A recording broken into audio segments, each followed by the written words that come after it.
English ഭാഷാ ഉപയോഗത്തിലെ പരിമിതിയിൽ സമൂഹമാധ്യമങ്ങളിൽ രൂക്ഷമായ ഭാഷയിൽ തന്നെ പരിഹാസം നേരിട്ടുകൊണ്ടിരിക്കുകയാണ് എ റഹീം എം പി. കഴിഞ്ഞ ദിവസം ഈ ബുൾഡോസർ രാജ് നടന്ന കർണാടകയിലെ യലഹങ്കയിൽ പോയതായിരുന്നു അദ്ദേഹം. ഇംഗ്ലീഷിലുള്ള മാധ്യമപ്രവർത്തകൻ്റെ ചോദ്യങ്ങൾക്ക് അദ്ദേഹത്തിന് ഉത്തരം പറയാൻ കഴിയുന്നില്ല. ആ ഒരു വീഡിയോ വലിയ തരത്തിൽ സോഷ്യൽ മീഡിയയിൽ ഉൾപ്പെടെ പ്രചരിക്കുന്നുണ്ട്. അദ്ദേഹത്തെ കളിയാക്കിക്കൊണ്ടുള്ള പലതരത്തിലുള്ള ട്രോളുകൾ നമ്മൾ കാണുന്നുണ്ട്. ഏതായാലും അദ്ദേഹം ഇതിനൊക്കെ ഒരു പോസിറ്റീവായിട്ടാണ് എടുക്കുന്നത്. അദ്ദേഹത്തിൻ്റെ ഒരു പ്രതികരണമൊക്കെ ഉണ്ടായിരുന്നു. ഭാഷ മെച്ചപ്പെടുത്താൻ ശ്രമിക്കും. ഈ ട്രോളുകളോടോ ട്രോളന്മാരോടോ യാതൊരുവിധ പിണക്കമൊന്നുമില്ല എന്നാണ് അദ്ദേഹം പറയുന്നത്. ആ വിഷയത്തെക്കുറിച്ചാണ് നോക്കുന്നത്. ദാവൂദ് സാർ, ഇത്രയധികം പരിഹസിക്കപ്പെടേണ്ടതുണ്ടോ? ഇത് നമ്മൾ ഈ വിഷയം ഇവിടെ നേരത്തെ ചർച്ച ചെയ്തതാണ്. 2 വർഷം മുമ്പ് സമാനമായ ഒരു സംഭവം റഹീമിൻ്റെ കാര്യത്തിൽ ഉണ്ടായിട്ടുണ്ട്. രാജ്യസഭയിൽ നടത്തിയ പ്രസംഗത്തിൽ ഇതേമാതിരി പലതരം മിസ്റ്റേക്കുകൾ, ഭാഷാപരമായ പിഴവുകൾ അദ്ദേഹത്തിൻ്റെ പ്രസംഗത്തിൽ വന്നു. ഇപ്പോൾ ഉള്ളതുപോലെ അതിനേക്കാൾ മാരകമായ സ്വഭാവത്തിലുള്ള ട്രോളുകളും സോഷ്യൽ മീഡിയ വിമർശനങ്ങളും ഉണ്ടായി. ആ സമയത്ത് നമ്മൾ ഔട്ട് ഓഫ് ഫോക്കസ് അതേക്കുറിച്ച് ചർച്ച ചെയ്തിരുന്നു. അപ്പോൾ ഇന്നിപ്പോൾ അത് പലരും ഷെയർ ചെയ്യുന്നുണ്ട്. അന്ന് ഞാൻ പറഞ്ഞ കാര്യങ്ങൾ അത് തന്നെയാണ് എനിക്കിപ്പോഴും പറയാനുള്ളത്.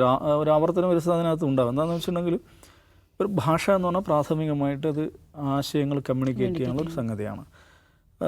അന്ന് റഹീം എന്താണ് രാജ്യസഭയിൽ പറയാൻ ഉദ്ദേശിച്ചത് എന്ന് അത് കേൾക്കുന്നവർക്കൊക്കെ മനസ്സിലാവും. ഓക്കെ, അതിൻ്റെ വാക്ചാതുര്യയുടെ പ്രശ്നമുണ്ട്, ഘടനയുടെ പ്രശ്നമുണ്ട്, വ്യാകരണപരമായ പ്രശ്നങ്ങളുണ്ട്, സെലക്ട് ചെയ്ത വാക്കുകളുടെ പ്രശ്നമുണ്ട്, ഒക്കെ ഉണ്ടായിരുന്നു. പക്ഷേ ഭാഷ അറിയുന്ന ഒരാളെ സംബന്ധിച്ച് ഭയങ്കര അങ്ങേറ്റം വികൃതമായിരുന്നു, അത് ശരിയാണ്. പക്ഷേ അതേസമയം റഹീം എന്ന് പറയുന്ന ഒരു ഭാഷാ പണ്ഡിതനല്ല. അദ്ദേഹത്തിൻ്റെ ഉത്തരവാദിത്വം ആളുകളെ നല്ല ഭാഷ ശുദ്ധ ഭാഷ പഠിപ്പിക്കുക, അല്ലെങ്കിൽ അത് കേൾപ്പിച്ച് അവരെ കോൾമയിൽ കൊള്ളിക്കുക എന്നുള്ളതല്ല. അങ്ങേൻ്റെ ഉത്തരവാദിത്വം അങ്ങനെ പ്രതിനിധാനം ചെയ്യുന്നൊരു സമൂഹമുണ്ട്, രാഷ്ട്രീയ പാർട്ടിയുണ്ട്, ജനങ്ങളുണ്ട്. അവരുമായി ബന്ധപ്പെട്ട പ്രശ്നങ്ങൾ ഉന്നയിക്കുക, രാജ്യസഭയിൽ പാർലമെൻറ്റിൽ ഉന്നയിക്കുക എന്നുള്ളതാണ്. അത് ഭാഷ അറിയില്ലെങ്കിലും അല്ലെങ്കിൽ ഭാഷയിൽ എനിക്ക് ദൗർബല്യങ്ങളുണ്ടെങ്കിലും ഞാനത് പറയും എന്നൊരാൾ തീരുമാനിക്കുന്നത് നിശ്ചയമായിട്ടും അത് നല്ല കാര്യമാണ്. പിന്നെ ഇംഗ്ലീഷ് എന്ന് പറയുന്ന ഭാഷയുമായി ബന്ധപ്പെട്ട് ഇപ്പോൾ ഒരു IAS ഉദ്യോഗസ്ഥൻ നമ്മുടെ നാട്ടിൽ വന്നിട്ട് പത്രങ്ങളൊക്കെ കാണുകയാണ്. ഉത്തരേന്ത്യയിൽ വന്ന IAS ഉദ്യോഗസ്ഥനാണെന്ന് വിചാരിക്കുക. അവരുടെ ശ്രദ്ധിക്കാറില്ല അമൃത, അവരുടെ മലയാളം ഭയങ്കര പ്രശ്നം ഉണ്ടാവുമല്ലോ. നമുക്ക് അങ്ങനെ നാളെ ചെയ്തു കൊടുത്തു എന്നൊക്കെ പറയും. ഇതിങ്ങനെ ഒരാൾ പറയുമ്പോൾ നമുക്ക് അങ്ങനെ നാളെ ചെയ്തു കൊടുത്തു എന്ന് പറയുമ്പോൾ അദ്ദേഹം ഉദ്ദേശിക്കുന്നത് നമുക്ക് നാളെ ചെയ്തു കൊടുക്കാം എന്ന് നമ്മൾ മനസ്സിലാക്കും. അദ്ദേഹത്തിൻ്റെ ആ ഭാഷാപരമായ പിഴവിൻ്റെ പേരിൽ അദ്ദേഹത്തെ നമ്മൾ ട്രോൾ പോകും, ആ ജില്ലാ കളക്ടർ ട്രോൾ പോകും. അതൊരു കൗതുകത്തോടെ കേട്ട് നിൽക്കും, കണ്ടു നിൽക്കും. എന്തുകൊണ്ടാണ്? അദ്ദേഹം മലയാളം പഠിച്ചു വരുന്നേ ഉള്ളൂ. And he's trying. പുള്ളിക്ക് ഇംഗ്ലീഷ് സംസാരിച്ചാൽ മതിയല്ലോ.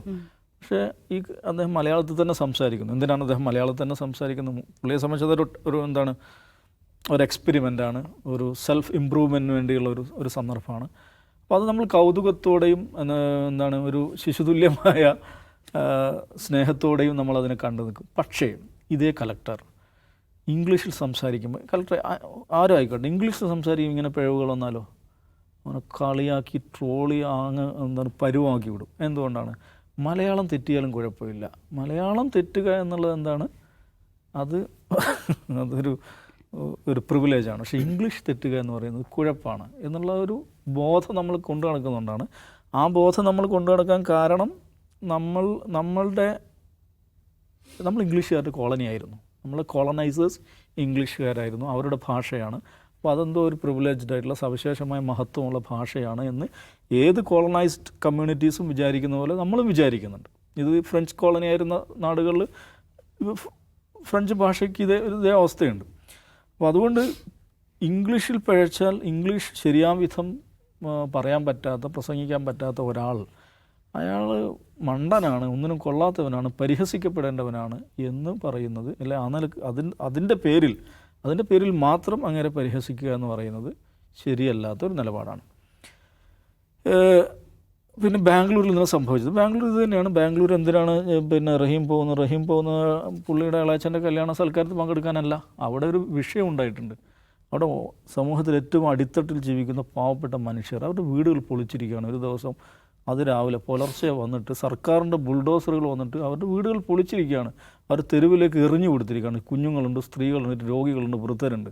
അപ്പോൾ അങ്ങനെ ഒരു പ്രശ്നം ഉണ്ടാകുമ്പോൾ അവരെ പോയി കാണുന്നു, അവരോട് സംസാരിക്കുന്നു, അവരുടെ പ്രശ്നം മാധ്യമങ്ങൾക്ക് മുമ്പാകെ വെക്കുന്നു. അത് ഒരു പൊതുപ്രവർത്തകൻ എന്നുള്ള നിലയ്ക്ക് റഹീമിൻ്റെ ഉത്തരവാദിത്തമാണ്. അങ്ങേര് DYFIയുടെ അഖിലേന്ത്യാ പ്രസിഡൻ്റാണ്. അദ്ദേഹം ചെയ്യേണ്ട ജോലിയാണ് നിശ്ചയമായിട്ടും. അപ്പോൾ അങ്ങനെ ചെയ്യുമ്പോൾ ഞാനിപ്പോൾ സംസാരിക്കുമ്പോൾ അയ്യോ എനിക്ക് നന്നായിട്ട് ഇംഗ്ലീഷ് സംസാരിക്കാൻ പറ്റില്ലല്ലോ, അതുകൊണ്ട് ഞാൻ പോകുന്നില്ല, മാധ്യമങ്ങളെ കാണുന്നില്ല എന്ന് വിചാരിക്കുകയല്ലല്ലോ അദ്ദേഹം ചെയ്യുന്നത്. എനിക്കറിയാവുന്ന ഭാഷയിൽ ഞാൻ ഈ പ്രശ്നം രാജ്യത്തിന് മുമ്പാകെ വെക്കും, ജനങ്ങൾക്ക് മുമ്പാകെ വെക്കും. അതിൽ രാഷ്ട്രീയം ആരോപിക്കുന്നതൊക്കെ ആളുകളുണ്ട്, അതൊക്കെ ശരി, രാഷ്ട്രീയ പാർട്ടികൾ സ്വാഭാവിക രാഷ്ട്രീയം ഉണ്ടാവും. എനിവേ ഇതൊന്നും ഒരു ജെന്യൂൻ ഇഷ്യൂ ആണ് ബാംഗ്ലൂരിൽ നടന്നിരിക്കുന്നത്. അപ്പോൾ അവിടെ ഞാൻ പോയി കാണുന്നു, അവരുടെ പ്രശ്നം ഞാൻ രാജ്യത്തിന് മുമ്പാകെ വെക്കുന്നു. എനിക്ക് ഭാഷാപരമായ ദൗർബല്യങ്ങളുണ്ടെങ്കിലും ഞാനത് പറയും എന്ന് റഹീം വിചാരിക്കുന്നത്, അതിനെ അഭിനന്ദിക്കുകയല്ലേ വേണ്ടത്? ആ ഒരു ആത്മവിശ്വാസത്തെ അഭിനന്ദിക്കുകയല്ലേ വേണ്ടത്? അങ്ങനെ സംഗതി ഉണ്ടല്ലോ. എനിക്കറിയാവുന്ന ഭാഷയിൽ ഞാൻ അവരുടെ പ്രശ്നം പറയും. ഇത് സമാനമായൊരു സന്ദർഭം നമുക്ക് ഇന്ത്യൻ രാഷ്ട്രീയ ചരിത്രത്തിൽ കാണുന്നത് 1952 മെയ് 19 ഇന്ത്യയുടെ പാർലമെൻറ്റിൽ ആദ്യത്തെ പ്രതിപക്ഷ നേതാവ് AKG, പ്രതിപക്ഷ നേതാവ് എന്ന് പറയുമ്പോൾ പ്രതിപക്ഷ ബ്ലോക്കിൻ്റെ നേതാവ്, പ്രതിപക്ഷ നേതാവ് എന്നൊരു പദവിയിൽ അദ്ദേഹം ഉണ്ടായിരുന്നുള്ളത് എഗൈൻ കണ്ടസ്റ്റഡ് ആയിട്ടുള്ള കാര്യമാണ്. അന്ന് അദ്ദേഹം നടത്തിയ പ്രസംഗത്തിൽ അദ്ദേഹത്തിൻ്റെ ഒരു 2 വാചകങ്ങൾ ഞാൻ ഉദ്ധരിക്കാം. I and my friends are new to parliamentary procedures and practices. Whatever might be the language in which we speak, നമ്മൾ ശ്രദ്ധിക്കണം, whatever might be the language in which we speak, whether our English may be good or not, you will hear from us the voice of the people. കൃത്യമായിട്ട് അദ്ദേഹം പറയുന്നുണ്ട്, ഞങ്ങളുടെ ഇംഗ്ലീഷും നല്ലതാകാം മോശമാകാം, പക്ഷേ ജനങ്ങളുടെ കാര്യം ഞങ്ങൾ പറയും. അത് AKG അതെന്താ പറയുക, തെളിയിച്ച മനുഷ്യനാണ് കേട്ടോ. AKGയുടെ പ്രസംഗത്തെക്കുറിച്ച് നമ്മൾ ധാരാളം വായിച്ചിട്ടുണ്ട്. മാത്രമല്ല ജവഹർലാൽ നെഹ്റു ശ്രദ്ധയോടെ, അതീവ ജിജ്ഞാസയോടെ, കൗതുകത്തോടെ AKGയുടെ പ്രസംഗങ്ങൾ കേട്ട് നിൽക്കുമായിരുന്നു. വെച്ചാൽ ഇന്ന് നമ്മുടെ മൗഹ മൊയ്ത്രയോ അല്ലെങ്കിൽ ശശി തരൂറോ അസദുദ്ദീൻ ഒവൈസിയോ ഒക്കെ ചെയ്യുന്നത് പോലെ അടിപൊളി ഇംഗ്ലീഷിലല്ല AKG പ്രസംഗിക്കുന്നത്. പക്ഷേ നിശബ്ദമായി പാർലമെൻ്റ് അത് കേട്ട് നിൽക്കും. ജവഹർലാൽ നെഹ്റു സവിശേഷ താല്പര്യത്തോടു കൂടി AKGയുടെ പ്രസംഗം കേട്ട് നിൽക്കുമായിരുന്നു. നമുക്ക് ചരിത്രത്തിൽ പാർലമെൻ്ററി ഹിസ്റ്ററിയിൽ നമുക്ക് കാണാൻ പറ്റും. അതുകൊണ്ട് ഭാഷയിലെ കമാൻഡ് എന്ന് പറയുന്നത് ഓഫ് കോഴ്സ് വളരെ നല്ല കാര്യമാണ്. ഏത് ഭാഷയിലാണെങ്കിലും അതിൽ കമാൻഡ് ഉണ്ടാകുക, ഏറ്റവും നല്ല വാക്കുകൾ ഉപയോഗിക്കാൻ സാധിക്കുക, മനോഹരമായി സംസാരിക്കുക, മനോഹരമായി എഴുതുക, അതൊക്കെ വളരെ വളരെ പ്രധാനപ്പെട്ട കാര്യം തന്നെയാണ്. പക്ഷേ ഒരാൾക്ക് അയാൾ സാധാരണഗതിയിൽ ഉപയോഗിക്കാത്തൊരു ഭാഷ, ഇംഗ്ലീഷ് എനി ലാംഗ്വേജ് ആകട്ടെ, ആ ഭാഷ അതിൽ കമാൻഡ് കുറഞ്ഞിരിക്കുന്നു, അതിൽ നിങ്ങൾ വിചാരിക്കുന്ന ഒരു സ്റ്റാൻഡേർഡിൽ അയാൾ സംസാരിക്കുന്നില്ല എന്നുള്ളതിൻ്റെ പേര് അയാൾ അങ്ങ് നശിപ്പിച്ച് കളയുക എന്ന് പറയുന്നത് ശരിയല്ല. അങ്ങനെ ഒരാൾക്ക് കഴിവില്ലാത്തത് കൊണ്ട് എന്തോ വലിയ കുറവാണെന്ന് പറയുന്നു ശരിയല്ല. അങ്ങനെ കഴിവുണ്ട് എന്നുള്ളതുകൊണ്ട് അയാളൊന്ന് മഹാനാണെന്ന് വിചാരിക്കേണ്ട. ഇപ്പം നമുക്കറിയാം വളരെ അടിപൊളി ഇംഗ്ലീഷിൽ, ഓക്സ്ഫോർഡ് ഇംഗ്ലീഷെന്നോ വിക്ടോറിയൻ ഇംഗ്ലീഷെന്നോ പറയാവുന്ന ഇംഗ്ലീഷിൽ ക്ലാസിക്കൽ പ്രസംഗങ്ങൾ നടത്തുന്ന ആളുകൾ നമ്മുടെ നാട്ടിൽ തന്നെ വിജയിച്ചു പോയിട്ടുണ്ട്. അവരൊക്കെ എന്തോന്നാണ് ചെയ്തുകൊണ്ടിരിക്കുന്നത്, എന്തോന്നാണ് പ്രസംഗിച്ചുകൊണ്ടിരിക്കുന്നത് നമുക്കറിയാം. വളരെ നന്നായിട്ട് അതിഗംഭീരമായി ഇംഗ്ലീഷ് ഉപയോഗിച്ചുകൊണ്ടിരുന്ന ഒരാൾ CPMൻ്റെ നേതൃസ്ഥാനത്തുണ്ടായിരുന്നു. അങ്ങേര് CPM ജനറൽ സെക്രട്ടറി ആയിരിക്കുമ്പോഴാണ് CPM അതിൻ്റെ ചരിത്രത്തിൽ ഏറ്റവും വലിയ അധോഗതി ഉണ്ടായതെന്ന് നമ്മൾ കാണണം. അതുകൊണ്ട് ഇതൊന്നുമല്ല വിഷയം. രാഷ്ട്രീയക്കാർ എന്ന് പറഞ്ഞാൽ, പൊതുപ്രവർത്തകർ എന്ന് പറഞ്ഞാൽ ജനങ്ങൾ പറയുന്നത് മനസ്സിലാക്കാൻ സാധിക്കുക, അവരുടെ പ്രശ്നങ്ങൾ മനസ്സിലാക്കാൻ സാധിക്കുക, അവരുടെ പ്രശ്നങ്ങൾ എവിടെയാണോ ഉന്നയിക്കേണ്ടത് അവിടെ ഉന്നയിക്കാനുള്ള ശേഷി ഉണ്ടാവുക. മനസ്സിലായില്ലേ? അത് വ്യാകരണ ശേഷി ഉണ്ടാവുക എന്നല്ല ഞാൻ പറയുന്നത്, ആ ഒരു ആൻറ്റിന ഉണ്ടാവണം ജനങ്ങളെ പ്രശ്നങ്ങൾ മനസ്സിലാക്കാനുള്ള.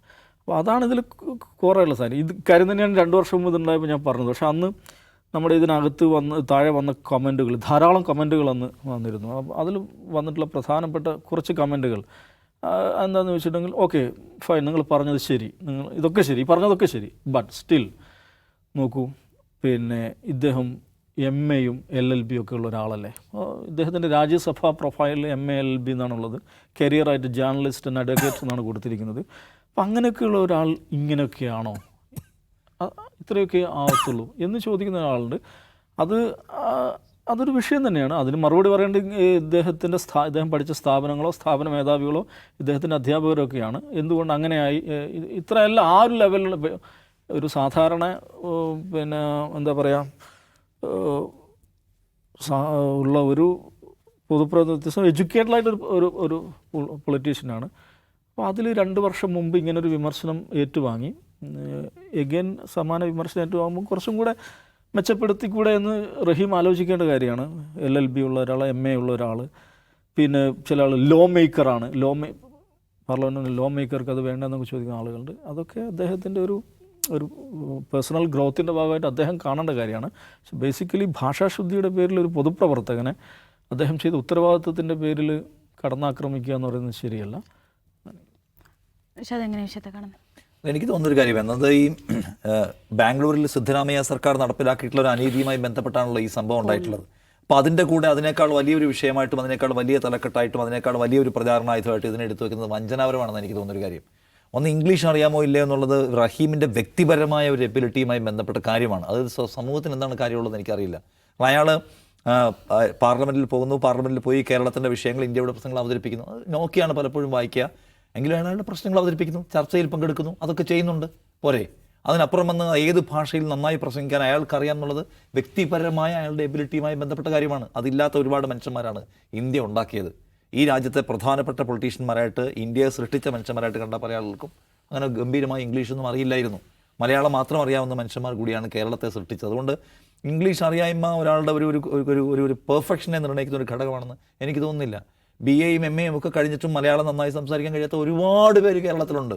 അത് നമ്മുടെ മലയാളം മീഡിയത്തിൻ്റെ പ്രശ്നമാണ്. നമ്മുടെ മലയാളം മീഡിയത്തിൽ 1ാം ക്ലാസ്സിലോ 2ാം ക്ലാസ്സിലോ 10ാം ക്ലാസ്സിലോ എത്തിയാൽ പോലും മര്യാദയ്ക്ക് ഇംഗ്ലീഷ് സംസാരിക്കാൻ പഠിപ്പിക്കുന്നുണ്ടോ? ഇപ്പോൾ CBSE പഠിക്കുന്ന എൻ്റെ മകൾ 1ാം ക്ലാസ്സിൽ പഠിക്കുമ്പോൾ തന്നെ ഇംഗ്ലീഷിൽ സെൻറ്റൻസ് കൺസ്ട്രക്ട് ചെയ്യും. ഞാൻ 10ാം ക്ലാസ്സിലെത്തിയപ്പോൾ ഇംഗ്ലീഷ് സെൻറ്റൻസ് കൺസ്ട്രക്ട് ചെയ്യാനോ അത് സംസാരിക്കാനോ പ്രാപ്തി നേടിയിട്ടുണ്ടായിരുന്നില്ല. എൻ്റെ വ്യക്തിപരമായ അനുഭവം അതാണ്. ഞാൻ ഡിഗ്രിയും കഴിഞ്ഞ് ജേർണലിസം കഴിഞ്ഞ് എത്രയോ കാലം കഴിഞ്ഞാണ് ഇംഗ്ലീഷിനോട് എൻഗേജ് ചെയ്യാനുള്ള എൻ്റെ കോൺഫിഡൻസ് ഉണ്ടാക്കിയെടുത്തത്. അത് നമ്മുടെ ഈ സമ്പ്രദായത്തിൻ്റെ പ്രശ്നമാണ്. ബഹുഭൂരിപക്ഷം വരുന്ന ഡിഗ്രി സ്റ്റുഡൻസ് ആയിട്ടുള്ള പഴയ 80s and 90s കിഡ്സിന് എത്തവർക്ക് ഇംഗ്ലീഷ് നന്നായി കൈകാര്യം ചെയ്യാൻ അറിയാം. അറിയാവുന്നവരുണ്ട്, അറിയാത്ത മനുഷ്യന്മാരുണ്ട്. അപ്പോൾ അതാണ് അയാളുടെ ഒരു കേപ്പബിലിറ്റി നിർണ്ണയിക്കുന്ന ഒരു ഘടകം, അയാളുടെ അർഹത നിർണ്ണയിക്കുന്ന ഒരു ഘടകം എന്ന് പറയാൻ പാടില്ല. അതിനപ്പുറമുള്ള ഗൗരവതരമായ പ്രശ്നം അപ്പുറത്ത് കിടക്കുകയാണ്. ഇതെന്താണ്? ഈ ഒരു തെരുവിൽ അശരണരായ 180 കുടുംബങ്ങളെ ഒരു ദിവസം സിദ്ധരാമയ്യ സർക്കാരിൻ്റെ ഭരണകൂടത ഭീകരതയ്ക്ക് അവരിരയാക്കപ്പെടുന്നു, അവരെടുത്തെറിയപ്പെടുന്നു. ഒരു ഭരണകൂടം എന്തിൻ്റെ പേര് പറഞ്ഞാലും ഒരു കുടുംബത്തെ വഴിയിലേക്ക് ഇറക്കി വിടുമ്പോൾ ഇന്ന് രാത്രി ആ മനുഷ്യർ എവിടെ അന്തി ഉറങ്ങും എന്ന് ഉറപ്പാക്കാനുള്ള ബാധ്യത ഒരു ഭരണകൂടത്തിനുണ്ട്. ഏത് നോട്ടീസ് കൊടുത്തിട്ടായാലും വേണ്ടില്ല, ഏത് അന്യായ താമസക്കാരായാലും വേണ്ടില്ല, അവർ ഇന്ത്യൻ പൗരന്മാരായി ഇന്ത്യയിൽ ജീവിക്കുന്നവരാണെങ്കിൽ അവരെ ഒരു ഭരണകൂടം ബുൾഡോസറിട്ട് ഇടിച്ചിറക്കി വിടുമ്പോൾ ഈ രാത്രിയിൽ ഗർഭിണികളും സ്ത്രീകളും കുഞ്ഞുങ്ങളുമായ ആ മനുഷ്യർ ഇന്ന് എവിടെ അന്തി ഉറങ്ങുമെന്ന് ഉറപ്പാക്കാനുള്ള ബാധ്യത ആ ഭരണകൂടത്തിനുണ്ട്. അത് ആ ഭരണകൂടം നിറവേറ്റിയില്ല. കേരളത്തിന് പുറത്ത് നമ്മൾ എവിടെയും കാണുന്നതാണ് ഇത്തരം ഇറക്കി വിടലുകൾ. അതിപ്പോൾ ഈ ചർച്ചയാവുകയും അവർക്ക് ഫ്ലാറ്റ് കൊടുക്കാനും അവരെ പുനരധിവസിപ്പിക്കാനും കർണാടക സർക്കാർ തീരുമാനിച്ചതായി വാർത്തകൾ കാണുന്നു. അതെങ്ങനെ സംഭവിച്ചാണ്? കർണാടകയിൽ ഉണ്ടായി വന്നിട്ടുള്ള വലിയ ബഹുജന പ്രക്ഷോഭത്തിൻ്റെ അടിസ്ഥാനത്തിലാണോ? അത് ഇന്ത്യയിൽ ഡിസ്കഷനാക്കി കൊണ്ടുവന്നത്, അതൊരു പ്രതിഷേധ വിഷയമാക്കി കൊണ്ടുവന്നത് കേരളത്തിലെ ആൾക്കാരാണ് അല്ലേ? കേരളത്തിൽ നിന്നുള്ള റഹീം നിർവഹിച്ച ഒരു ദൗത്യത്തിൻ്റെ ഒരു ഇമ്പാക്റ്റ് എന്താണ്? അയാൾ അവിടെ പോയി ആളുകളെ കാണുന്നു, അയാളുടെ പാർട്ടി നിർദ്ദേശപ്രകാരമാണെങ്കിൽ കൂടി അയാളോട് പോയി ആളുകളെ കാണുന്നു, സംസാരിക്കുന്നു, അത് വാർത്തയാക്കുന്നു, കേരളത്തിൽ നിന്നുള്ള ഇടപെടൽ വരുന്നു, മുഖ്യമന്ത്രി കടുത്ത ഭാഷയിൽ വിമർശിക്കുന്നു. അതിനൊരു പരിഹാരമുണ്ടാക്കാതെ നിവൃത്തിയില്ല എന്ന ഘട്ടത്തിലേക്ക് സിദ്ധരാമയ്യ വരുന്നു. ഇല്ലെങ്കിൽ ഈ മനുഷ്യർ തെരുവിൽ തണുത്ത് കിടന്നേനെ. കാരണം അവർക്കൊരു പ്ലാനും ഉണ്ടായില്ല ഇറക്കി വിടുന്ന മനുഷ്യരെ എന്ത് ചെയ്യണമെന്നുള്ളത്. സോ രാഷ്ട്രീയ ദൗത്യം എന്നത് നിർവഹിക്കപ്പെട്ട് കഴിഞ്ഞു എന്നാണ് ഞാൻ കാണുന്നത്. ആ മനുഷ്യർക്ക് ജീവിതത്തിന് ഒരു പരിഹാരം ഉണ്ടാക്കാൻ, ഇറക്കി വിട്ടപ്പെട്ട മനുഷ്യരെ ചേർത്ത് പിടിക്കാൻ രാഷ്ട്രീയമായി നടത്തിയിട്ടുള്ള ദൗത്യം സമ്പൂർണ്ണമായി വിജയമായി കഴിഞ്ഞിരിക്കുന്നു. അത് പറയുന്നതിലുണ്ടായപ്പോയിട്ടുള്ള വാക്കുകളിലെ പാളിച്ചെടുത്ത് പരിഹസിക്കുന്ന മനുഷ്യർ അടിസ്ഥാന രാഷ്ട്രീയം എന്താണെന്ന്, അരികുകളിലെ മനുഷ്യരുടെ ജീവിതം എന്താണെന്ന് മനസ്സിലാക്കാത്തവരാണ്. അതുകൊണ്ട് റഹീമിനോട് എന്തെങ്കിലും പാളിച്ച പറ്റിപ്പോയെന്ന് എനിക്ക് തോന്നുന്നില്ല. റഹീമിന് ഇപ്പോൾ ഇംഗ്ലീഷിൽ സംസാരിക്കാത്ത അദ്ദേഹത്തിനൊരു കുറവായിട്ട് തോന്നുന്നുണ്ടെങ്കിൽ അദ്ദേഹത്തെ പരിഹരിക്കട്ടെ. കാരണം CPIMൻ്റെ ദേശീയ മുഖങ്ങളായിട്ടുള്ള ചുരുക്കം ചില ആൾക്കാരുടെ ഒരാളാണ്.